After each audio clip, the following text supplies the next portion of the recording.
Well, when I was a kid, I always looked at the magazines, the motorcycle magazines and stuff, and they always had a Camel man in there that was floating a Land Rover across this river and somewhere in the jungle in the world. And so I always thought that was really cool.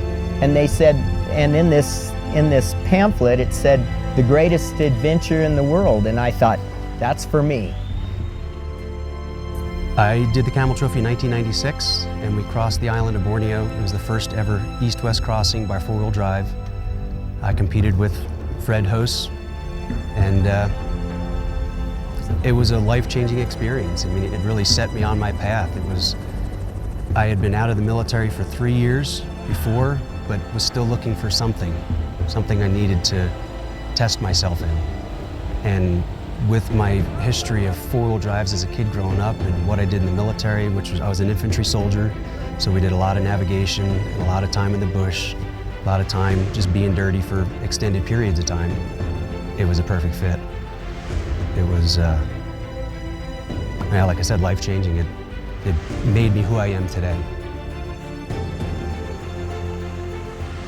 I saw an ad for Camel Trophy in an off-road magazine, and it showed a fellow obviously in the jungle. The vehicle was covered in mud and vegetation, and I thought, wow, that's for me.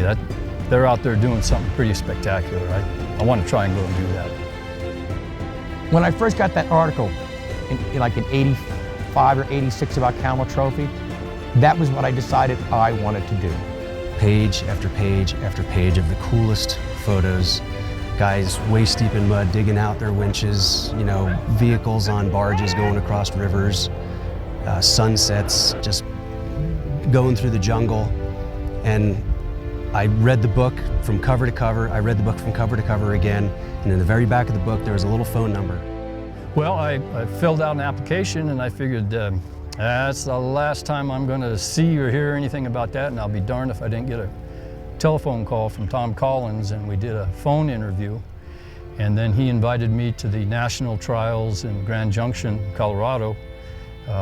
Made it through that, went to international selection trials in Janville, France, and Fred Monsees and I were selected as the primary drivers for the Siberian Camel Trophy in 1990. In 1990, I was fortunate enough to achieve what I had determined as my goal at that point in my life. I was fortunate enough to go back again and do 2 more Camel Trophies, as a support driver in Tanzania and then as a convoy mechanic. In 1995, I applied. A friend of mine had told me about it.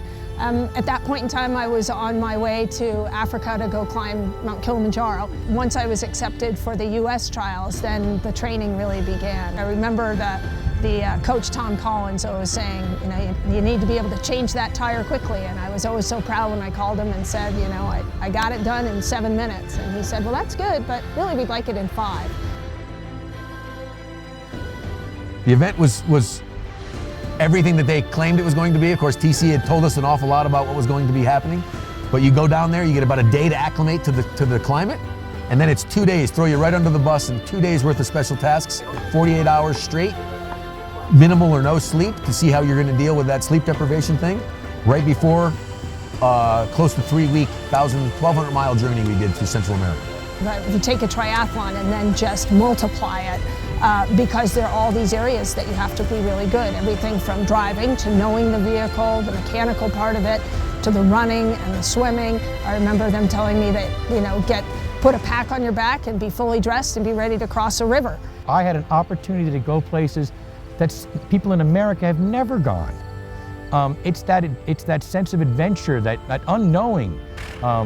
It's the desire to do something and keep on going when the environment you're in is pretty freaking undesirable.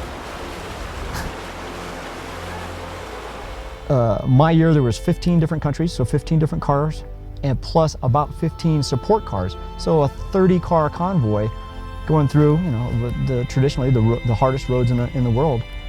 So everybody had to work together to get all the cars through, and we had a deadline. I mean, we were going to be in Georgetown on this day, regardless of what happened. And sometimes that meant, winching through mud bogs around the clock. So we had to stay on schedule. Mud? Oh gosh. Yeah, there was crazy mud. What was probably one of the most interesting things is you push yourself. You're not taking a bath, and when you do take a bath, it's in a river with leeches, or it's just rainwater, because you're just drenched in mud for 3 weeks. And so it was really hard to get clean. You know, you always had a dirty pair of socks on or something, even though you felt like they were clean. They were never clean. But it was pretty interesting how different that land is compared to the land that maybe I was used to, or the mud and ruts and stuff like that. I think I learned how far you can push yourself, what you can do under great tension. Camel's about maintaining a positive, upbeat attitude. You could be the nicest person in the world at 8 o'clock in the morning, at noon, at 2 o'clock, but what do you like after 36 hours of being hungry, being wet, being cold, and being tired? If you turn into a just then you're pretty much useless. But if you can still maintain a positive attitude and motivate the people around you, you're still going to be moving forward productively. And that's the way most people should be in their business and work relationships. That positive attitude and mentality. Not that, I don't give a crap anymore. My truck's broken. You know, that's not what gets you ahead. So that's what I think the true meaning of Camel is. Look at one of the most important awards for many of us was. It's team spirit. It's not how well I do that special event. It's how much I help the group to get from point A to point B, to achieve a goal that the entire convoy is working for. It's not an individual sport, it's a team sport. Yeah, there's 16 or 17 or 20 different countries competing, but what are they competing at? They're competing really to have a good time and to achieve their goal of getting from point A to point B is really what I see as the main goal of Camel.